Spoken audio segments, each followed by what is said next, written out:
Parce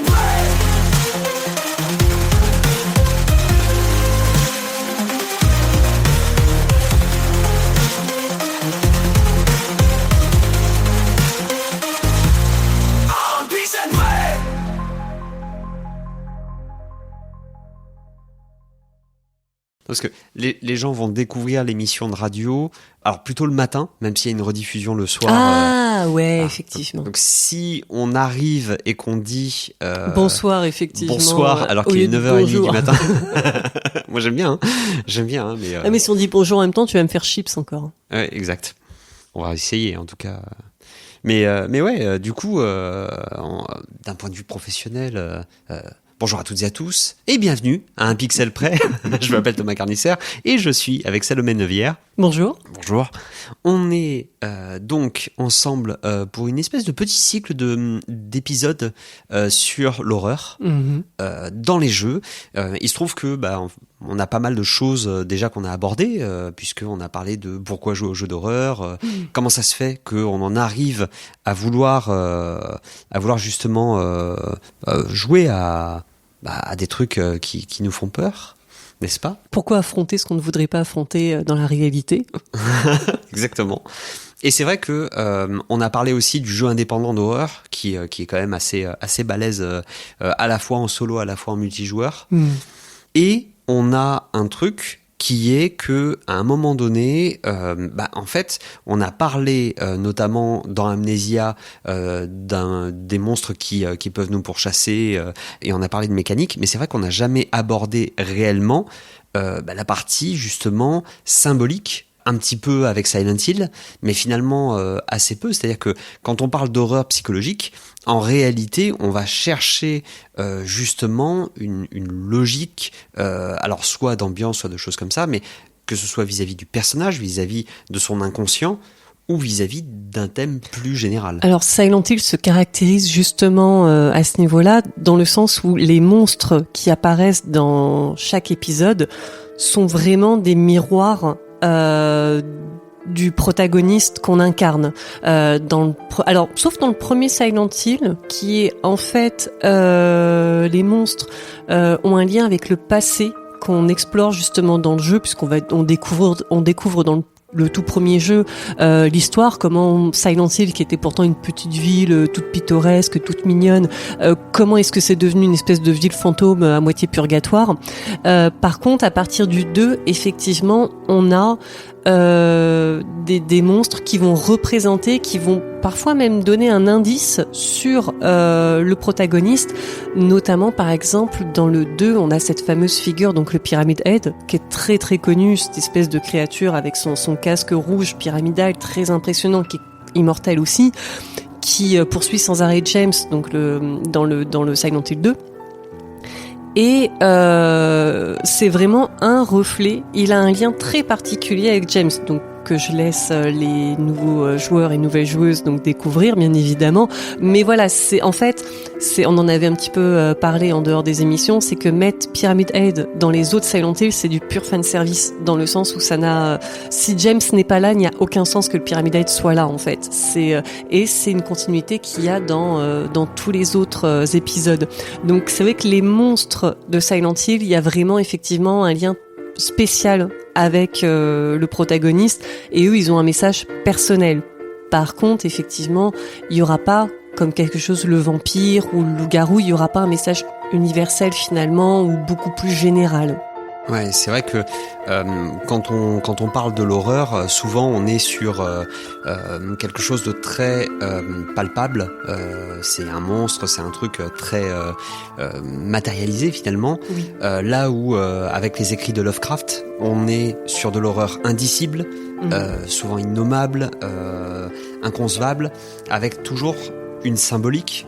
Et cette symbolique, c'est notamment celle de la déchéance, celle de l'extérieur qui vient nous envahir de manière permanente. C'est-à-dire, ça nous empêche de mourir. Oui. Ça nous maintient en vie pour en fait accéder à tout ce qui est immoral, tout ce qui est déviant, etc. Et donc en gros on a quelqu'un, bon, Lovecraft il aimait pas trop le genre humain quand même, hein. Il aimait pas grand chose. Il aimait pas grand chose, hein. Donc c'est pour ça que aussi quand il écrit sur des êtres titanesques qui sont pas très gentils, c'est pas fou. Non, et c'est souvent dans Lovecraft en plus des... Comment dire, les narrateurs sont souvent des personnes très très seules, académiques, des gens qui ont peu d'entourage en fait. C'est beaucoup de personnages qui n'ont pas d'attache hormis leurs collègues et on va dire certains mariages, certains liens familiaux, mais ça reste très succinct. C'est vraiment des gens où on sent qu'ils sont un peu à l'image de l'auteur esseulé, et donc ça rend encore plus vulnérable à cette folie justement qui déboule, comme on disait, alors soit des profondeurs, soit en réalité du cosmos à la base. Mais ouais, c'est vrai qu'on a justement ce truc où la mort est jamais non plus effectivement définitive et ça maintient en vie face effectivement à pour continuer cette déchéance mentale tout au long, quoi. Ouais. Dans La couleur tombée du ciel, par exemple. Oui, voilà. Dans L'appel de Cthulhu, il y a cette idée qu'en plus, c'est pas une horreur qu'on va chercher comme dans beaucoup de films d'horreur. Oui. C'est une horreur qui nous tombe dessus et qui ne va pas nous lâcher. Sans raison particulière en plus. C'est-à-dire que ça se contente d'exister et de s'installer dans notre quotidien. Et ça représente bien justement, notamment la xénophobie de Lovecraft sur certains aspects. Et c'est assez violent en fait, hein, comme représentation. Mais en même temps, c'est assez fort aussi. C'est vrai que dans le monstre, parce que c'est vraiment le sujet de cet épisode, quand on prend Cthulhu, on est sur un monstre gigantesque, mais on a des monstres qui sont plus à taille humaine et qui pourtant, eux aussi, vont s'imposer. Tu parlais du Pyramid Head. On a, dans la saga Resident Evil, on a au moins le tyran, le Némésis, et on a, dans Resident Evil 7, il me semble, le personnage est très représenté. Dans le 7, justement, ce qui est assez curieux, c'est c'est plus une famille qu'on affronte, si ce n'est qu'ils sont immortels, parce que le père Jack Baker, quand tu explores la maison, tu l'affrontes une première fois, c'est dès l'introduction, donc il n'y a pas vraiment de risque de spoil, mais en fait on l'affronte très très vite dans le jeu, et quand on pense s'en être débarrassé, en fait il réapparaît. Et visiblement, il se régénère très très bien, quoi. C'est une espèce de Deadpool, parce qu'il y a la même folie, donc mais une espèce de Deadpool du Bayou finalement. Et voilà, on ne peut pas s'en débarrasser. Donc en fait, Resident Evil 7 est vraiment concentré finalement sur cette famille tout du long, et c'est ça que j'aime beaucoup, c'est que contrairement aux autres titres de la saga, on part pas dans tous les sens, on n'arrive pas sur une espèce de, c'est pas on arrive dans un commissariat et à la fin on traverse les égouts, un laboratoire, une espèce de métro qui est en fait une plateforme super bizarre et tout. Il y a pas ces excès là.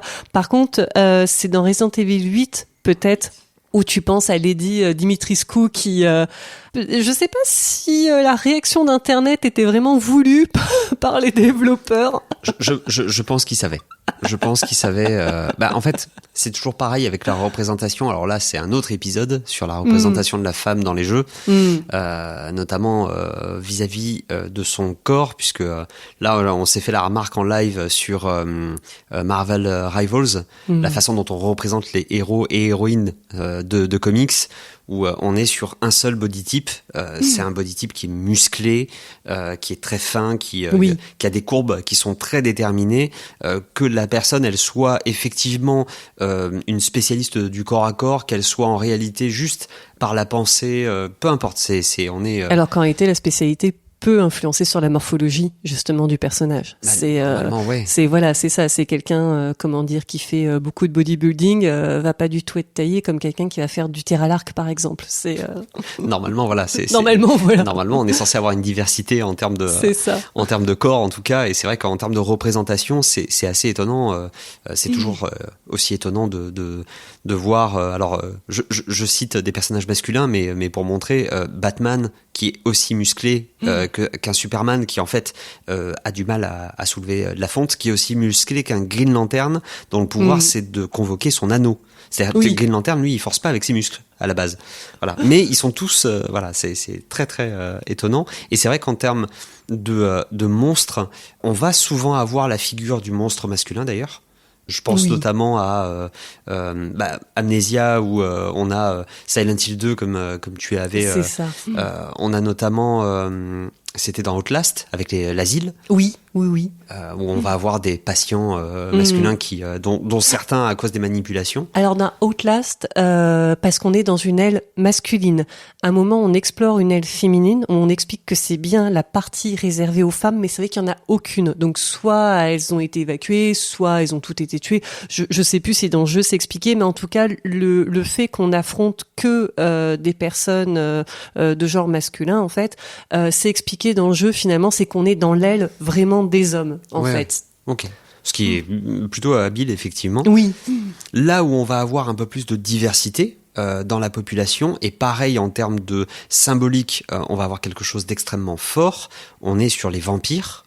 Oui. La figure du vampire. Alors toi, de ton côté, c'est un truc à la fois vis-à-vis de tes études sur la littérature moderne, à la fois sur, puisqu'on le rappelle quand même, t'as aussi les deux casquettes criminologie et littérature moderne, oui. Plus le fait que tu écris de ton côté, plus le fait que t'es une passionnée à la fois de films d'horreur, à la fois de jeux vidéo, de jeux de rôle, de jeux de société. Donc tu as dû voir un certain nombre de représentations. Oui.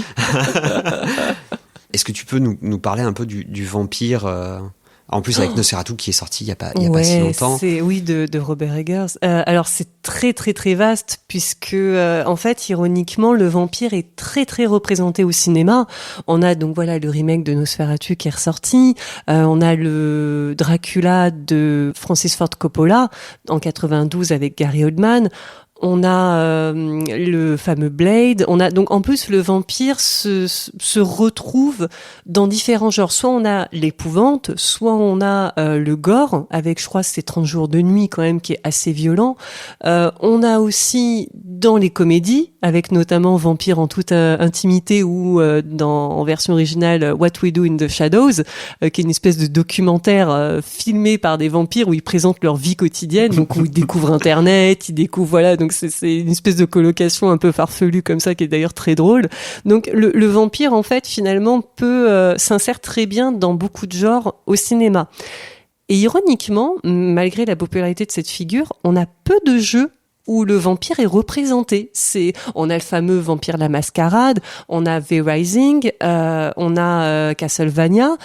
Mais après, à part ces gros titres-là, on a très peu de jeux où le vampire est vraiment exploré. Oui, parce que souvent le vampire est représenté comme un antagoniste. Oui. Alors que justement, on a des jeux. Tu parles de Vampire la Mascarade, qui est une institution en réalité. On est sur à la base un jeu de rôle où en fait on va être infanté, sous-entendu transformé en vampire, avec la découverte d'un monde de la nuit qui est incroyable puisque il est extrêmement hiérarchisé. Il y a un prince, il y a un préfet, dans chaque ville, tout est organisé, etc. Il y a une institution qui fait qu'il faut qu'on reste dans les clous, il faut pas qu'on tue des humains, il faut pas qu'on tue d'autres vampires, etc., etc. Mais aussi, vu qu'on est sur des castes qui ont un héritage génétique, des capacités et surtout tout un jeu de pouvoir qui est en fait un côté magnifié en fait finalement de notre société où en fait imaginez que plus personne ne meurt de vieillesse, ça veut dire que plus personne ne part à la retraite, ça veut dire que on est sur l'image du gouvernement qu'on a actuellement. Ce que j'allais dire, j'ai glissé. Plus personne ne part à la retraite, c'est un peu ce qu'on vit aujourd'hui, non? Mais effectivement, on a glissé. Mais à la base, on est sur quelque chose où en réalité, ça veut dire que quand on est jeune, en fait, se faire une place est très compliqué et on finit par très vite faire partie des machinations des plus anciens, avec en plus la certitude que tout vampire qu'on est, on n'est pas les seules créatures de la nuit et on n'est pas les seules créatures surnaturelles. Je sais pas si toi t'avais pu jouer justement à un vampire. Alors non, il faut encore que je découvre. Alors j'ai retrouvé justement le jeu il y a pas longtemps que peut-être un de mes parents m'avait laissé ou je sais pas, mais et c'est vrai qu'il faudrait que je le teste enfin. Non, par contre, un peu dans un genre similaire, j'avais découvert il y a pendant le Covid en plus Vampire avec un Y qui est des studios Dontnod. Qui très très intéressant justement puisque là encore un peu comme Vampire la Mascarade, le vampire n'est pas juste un petit prétexte bonus comme par exemple on pourrait avoir dans les Elder Scrolls, on peut devenir vampire. Dans les Sims, on peut être vampire, etc. Mais c'est pas le propos du jeu finalement. Et là, dans Vampire, alors là où pourquoi je me souviens y avoir joué pendant le Covid, c'est que ça se passe donc en 1918. On rentre de la guerre, on est un chirurgien, qui rentre de la guerre en France, donc en Angleterre, et c'est pendant la grippe espagnole. Donc forcément, contexte de maladie, il y avait des affiches partout, portez un masque, n'allez pas voir vos proches, etc. Où je me disais, tiens, c'est marrant, c'est exactement ce qu'on vit en ce moment aussi. Donc juste à presque un siècle d'écart. Donc cet homme qui rentre de guerre, donc dès l'introduction, on se fait transformer, en fait, et on part en quête de trouver qui nous a transformés.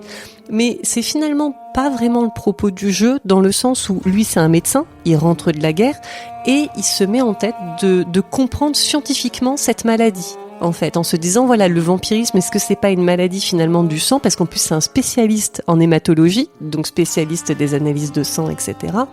Et justement, ça va être toute cette quête-là. Et j'avais beaucoup aimé cette réflexion de, est-ce que le vampirisme, c'est une maladie qu'on pourrait soigner? Est-ce que c'est une affliction? Est-ce que c'est justement quelque chose sur le rejet, comme un handicap, etc.? Comment affronter avec des contraintes, parce que dans le jeu, on ne supporte pas du tout la lumière du jour.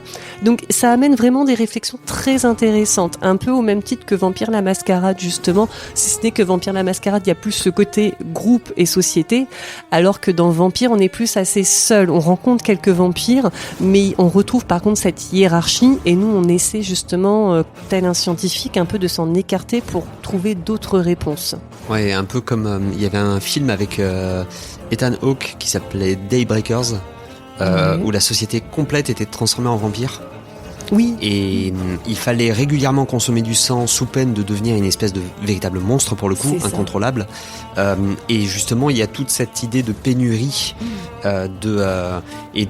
d'accès au pouvoir, tout en se demandant s'il y a une cure, est-ce qu'on la prend? Ou est-ce qu'en réalité, du coup, on garde pas cet ascendant potentiel en fait sur le reste? Et c'est vrai que ça pose des questions au-delà même de l'idée de simplement nous donner des capacités.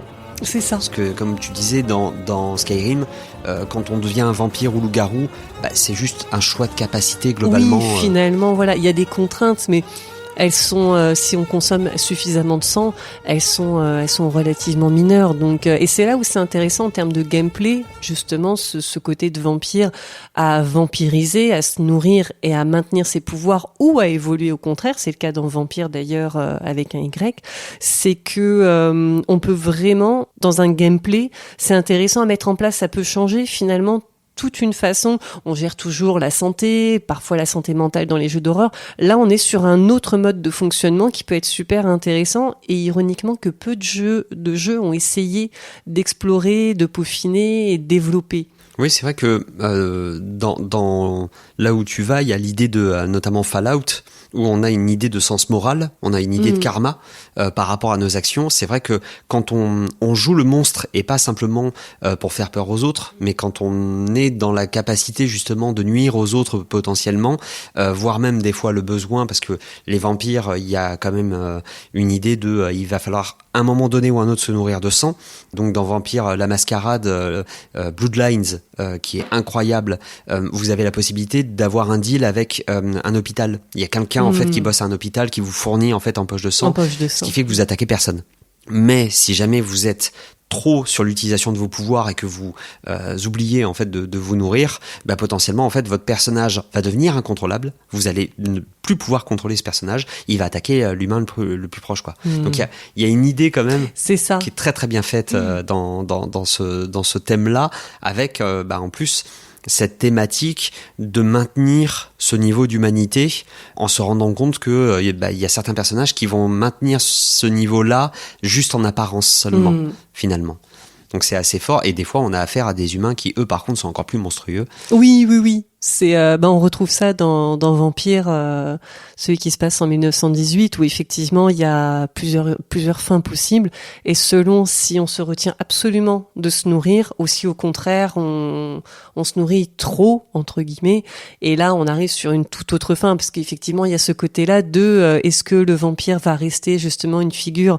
Alors humaine, enfin qui conserve son humanité, je sais pas, mais en tout cas qui va se nourrir avec parcimonie, mais au même titre que finalement un être humain avec l'alcool, par exemple. Donc et c'est vrai que ça amène justement à ça, c'est ce contrôle que le joueur va adopter va influencer l'histoire, et c'est ça qui est très intéressant. C'est vrai que d'un côté, quand on voit le vampire de l'extérieur, il y a cette idée de séduction, il y a cette idée de corruption, etc. Alors que le fait de nous le faire incarner, au-delà de l'intérêt en termes de mécanique de jeu d'avoir un personnage qui peut se soigner très vite, qui peut s'adapter, qui peut évoluer, etc., il y a cette idée effectivement de parler potentiellement de sujets comme l'addiction.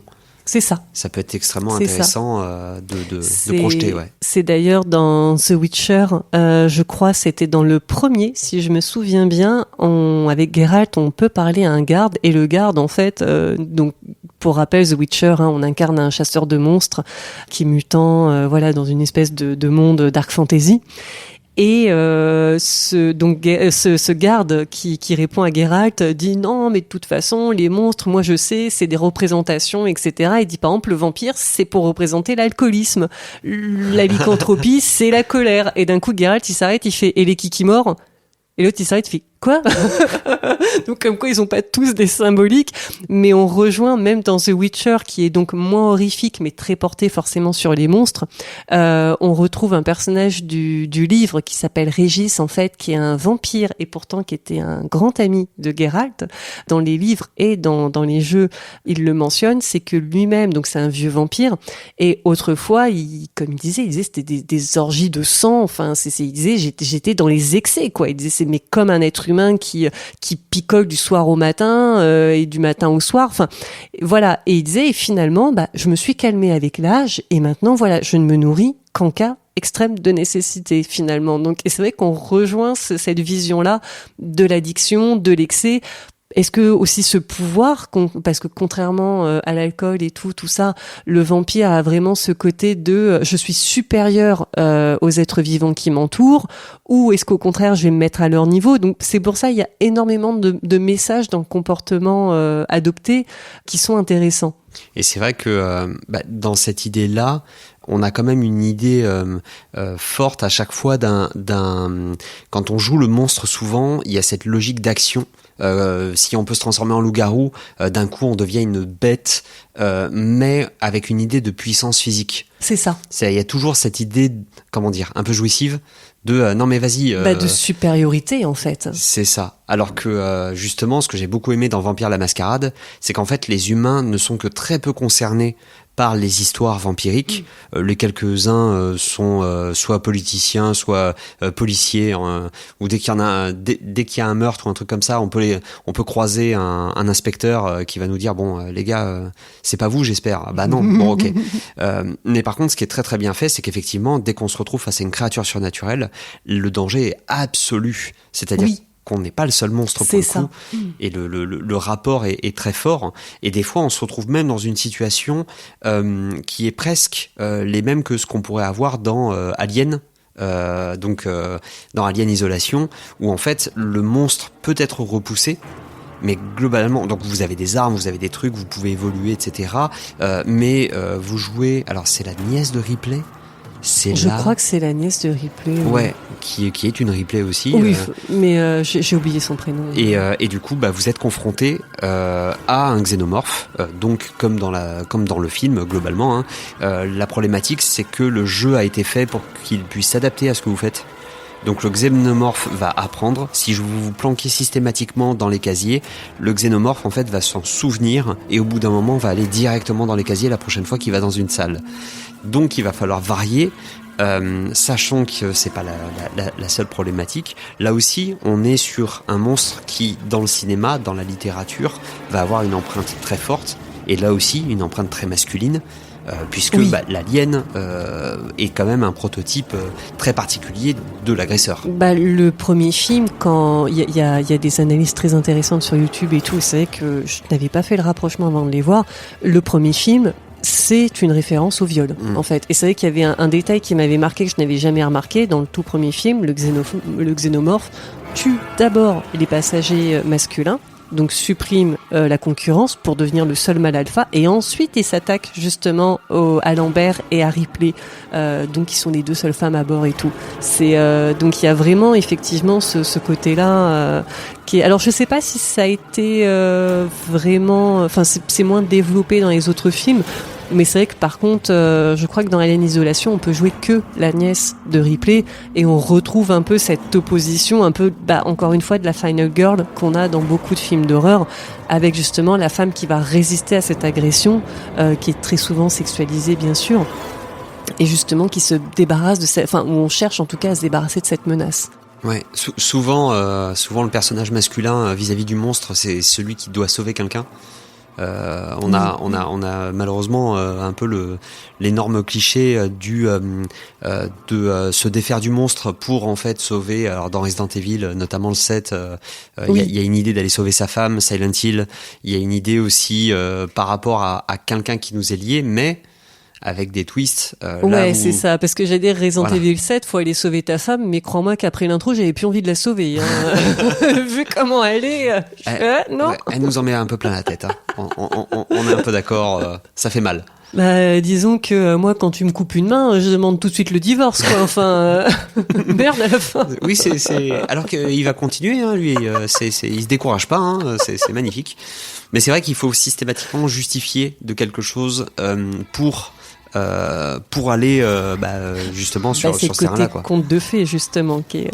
C'est vrai, il y a un côté conte de fées. Bon, évidemment, le preux chevalier d'un côté. C'est ça. Et puis après, il y a le côté aussi d'essayer de s'extirper il y a un côté très Alice au pays des merveilles. Oui.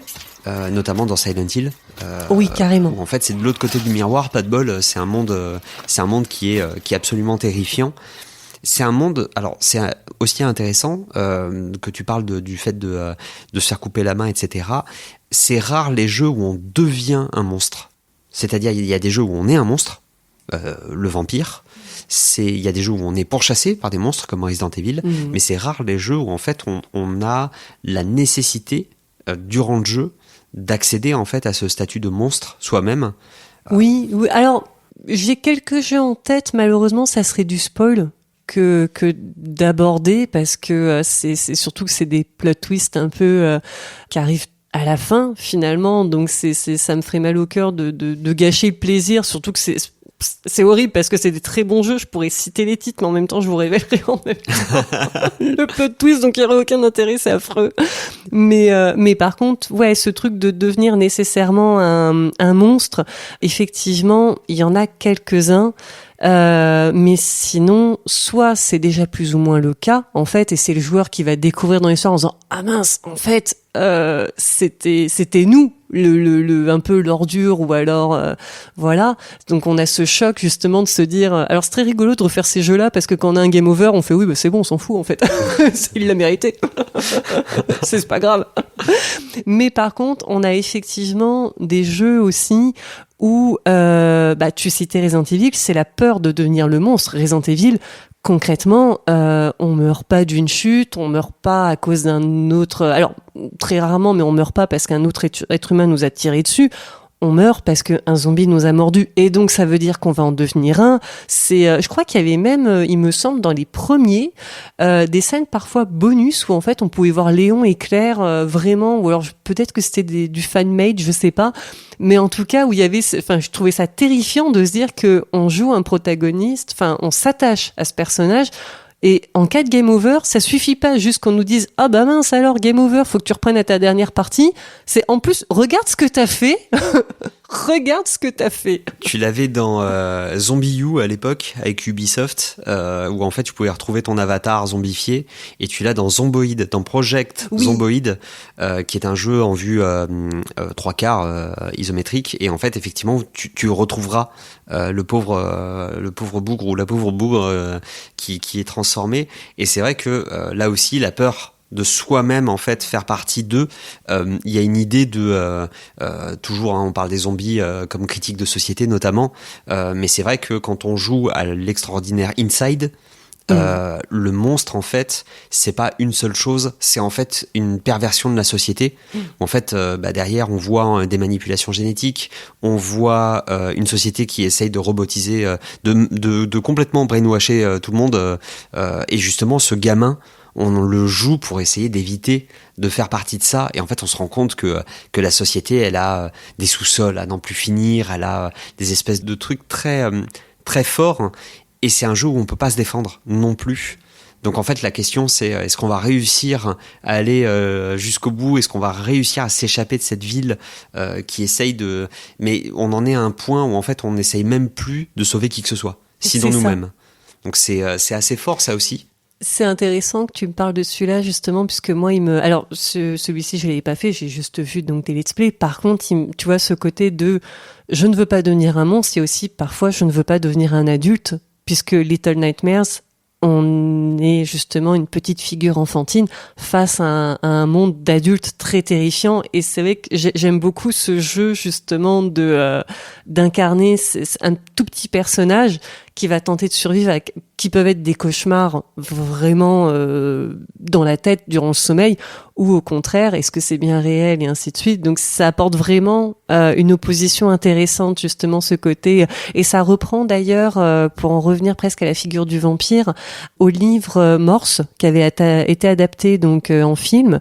Donc il y avait eu Morse, donc la version suédoise, si je dis pas de bêtises, et il y a eu le remake américain Let Me In, où c'est un petit garçon qui rencontre une jeune fille qui est en fait un vampire, et les deux finalement lient une amitié pure et vraiment adorable face à des adultes. Et en fait on se rend compte que c'est pas l'espèce, que ce soit humain ou vampire, c'est l'âge en fait. C'est les deux étant enfants sont adorables, sont mignons, sont voilà. Et par contre, les monstres, c'est tous ceux qui sont adultes, qu'ils soient vampires ou humains. Et j'aimais beaucoup justement cette réflexion.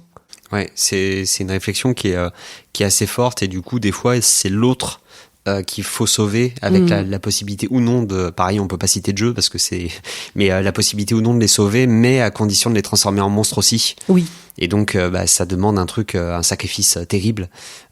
Donc, effectivement, c'est des choix qui sont très forts. Et c'est là où le jeu vidéo va être très différent de la part par rapport à un film ou par rapport à un livre. C'est que là, on fait le choix. Exactement. Et qu'on voit les conséquences. Et justement, potentiellement, on peut jouer de ces conséquences-là en abordant les thématiques vraiment de façon assez profonde, ou un peu trop superficiellement, comme Cyberpunk avec le transhumanisme. Oui. Où ça aurait mérité justement qu'on creuse justement de ce niveau-là.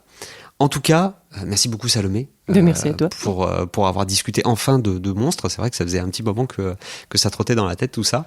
Et puis, écoute, à très bientôt, j'espère, dans un pixel près. Oui, à très bientôt. À bientôt.